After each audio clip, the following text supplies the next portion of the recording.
ভাই আমার, একটু নিজের বিবেকের কাছে নিজে প্রশ্ন করুন, এই দুনিয়াটা কি আপনার চিরদিনের থাকার জায়গা? কেন আজ আমরা দুনিয়ার দুদিনের একটা মায়ানগরীর মোহে পড়ে নিজের আসল ঠিকানা, নিজের আখিরাতটাকেই ভুলে বসে আছি? সকাল থেকে শুরু করে গভীর রাত পর্যন্ত আমাদের সমস্ত দৌড়ঝাঁপ কেবল টাকা, বিত্ত আর দুনিয়াবি স্বার্থকে ঘিরে।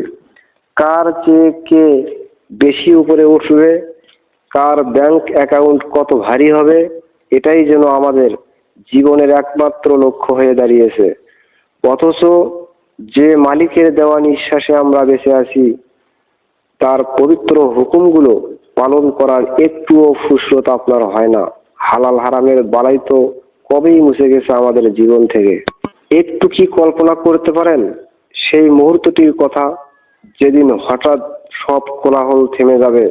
আপনার সাধের ব্যবসা, তিল তিল করে গড়া অট্টালিকা আর মুঠোফোনের স্ক্রিনে আটকে থাকা জীবন সব ফেলে রেখে আপনাকে চিরবিদায় নিতে হবে। ঘরের সবাই যখন মায়া কান্না শেষ করে আপনাকে অন্ধকার সেই কবরে একা একা শুইয়ে দিয়ে বাটি দিয়ে চলে আসবে, তখন আপনার সাথে কিচ্ছু থাকবে না। কেবল আপনার জীবনের প্রতিটি পাপাচার, প্রতিটি অবহেলা আর রবের হুকুম অমান্য করার হিসাব এসে আপনার বুক কাঁপিয়ে দেবে। আজ শয়তানের ধোঁকায় পড়ে চিরস্থায়ী জান্নাতটাকে আমরা তুচ্ছ দুনিয়ার বিনিময়ে বিক্রি করে দিচ্ছি। আর কতকাল এই মোহের চাদরে নিজেকে ঢেকে রাখবেন?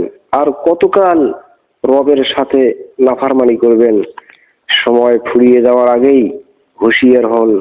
মৃত্যুর পরোয়ানা আসার আগেই দুনিয়ার এই মোহ ঝেড়ে ফেলে রবের কুদরতি পায়ে সিজদায় লুটিয়ে পড়ুন।